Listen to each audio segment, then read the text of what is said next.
I was most looking forward to riding horses and just being out there in the mountains on horseback. This is really just about getting some hands-on experience with the stuff that I've been sort of studying from afar. I have absolutely no agriculture background. My favorite part of the job is being out on the range.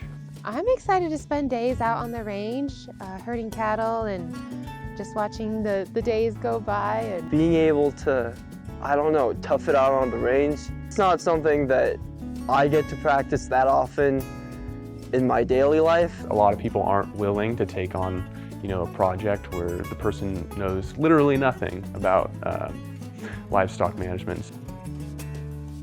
What I'm looking forward to the most is cow camp and being in the backcountry. I grew up camping and hunting up in Alaska. I've always been interested in ranching, and I thought it'd be a really cool opportunity to go live up in the mountains for a summer. Going back up into these cow camps,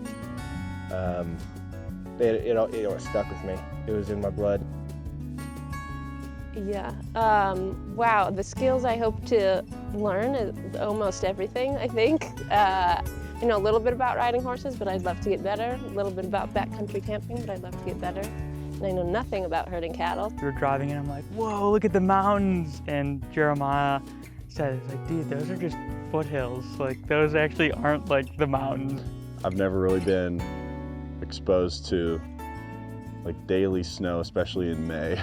I got hailed on the other day, which that's never happened to me in the summer months. this little valley is pretty special. I love the landscapes, and to me it felt like home. Like, wow, there's a lot happening. Everybody was moving cows when I got here, and I just didn't really know like what was going on. I've just never really grown up around animals. Like, I didn't even have a dog growing up, and so just being that close to such a large animal all the time, I think it took a little getting used to.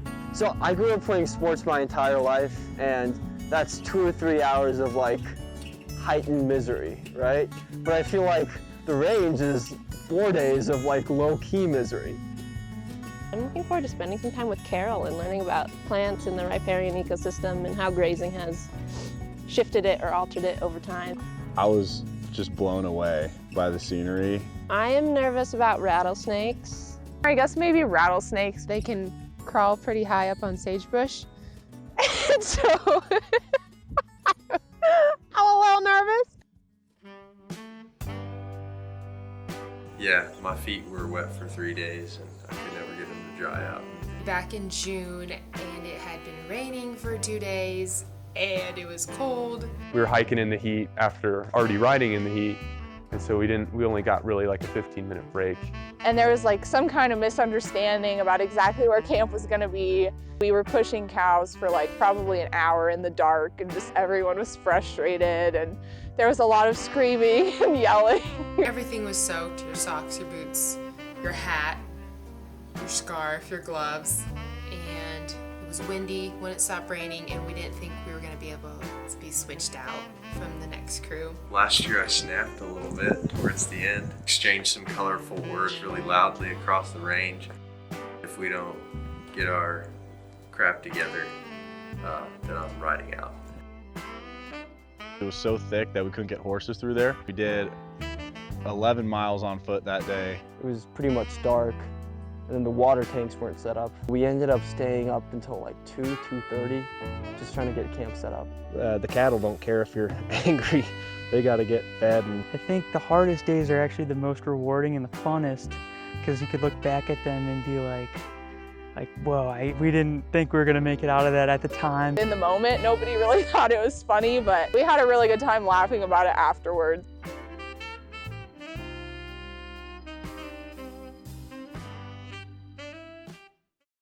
I think what makes a good crew is just collectively together supporting each other and being really patient with each other. how you got to find really what you love about what you're doing, and kind of hold on to that. Good attitudes, and people that want to be out there, and people that don't tend to not be as stressed. The cows are eating. Even if they're not eating, it's not like, it's the crew boss's problem, like just relax.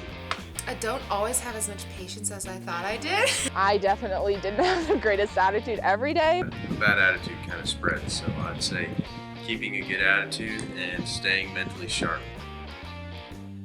I've had to depend on people more than I ever have had to, just for everything.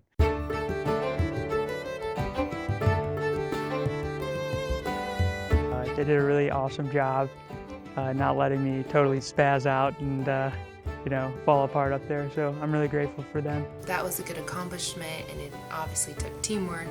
I kind of always knew that I like to have structure, but this summer I think I learned that I am a lot more tolerant of a lack of structure than I thought I was. More tolerant of insects in my food being really dirty all the time. I'm pretty okay with that now. It is different. I would say I like it in regards that it's a little more simple. I mean, I would definitely like to take a shower every day. I think you kind of just figure out ways to be comfortable, just like washing your face. You know, you smell really bad and your body's really dirty, but at least your face is clean. Really, I do like just sitting there watching them eat, and I can probably do that for hours. Drank some coffee and then picking up hot wire fence and packing all of that stuff out. I've been here for about a week. Wish I could shower, but you know.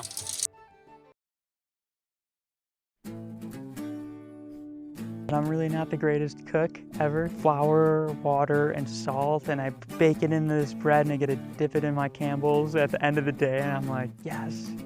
Now whenever I drive by the highway and I see a patch of good grass, I'm like, oh, that's great grass, oh my God. And by like 3 o'clock, my face and my neck and my arms were burnt. So it was the stupidest decision I've ever made. You know, all the days you might be up there maybe really hot, or you may not have camp set up, or you may get back late and have to cook dinner, but then you rely on your teammates and you just kind of get through it, and at the end of the day you can sit back and laugh. Be prepared to weather storms, literally. Just be tough. If need be, I can be a lot tougher than I thought I could be. If we're going up, you're gonna get put out there, so I was like, okay, I'll try my best. The starry nights and hearing the cattle graze, hearing the horses graze, and just kind of being in nature and being able just to sit in silence and take it all in. There's no service, and it's literally just you and the mountains and the hills around you. Just looking forward to what you're doing every day. When I'm at parties and I'm talking to girls, I'll definitely be like, hey, you want to meet a real life cowboy? It's me! 3 good reasons is the people, and then I love the work, and I love the range. I really learned that the mountains are my place.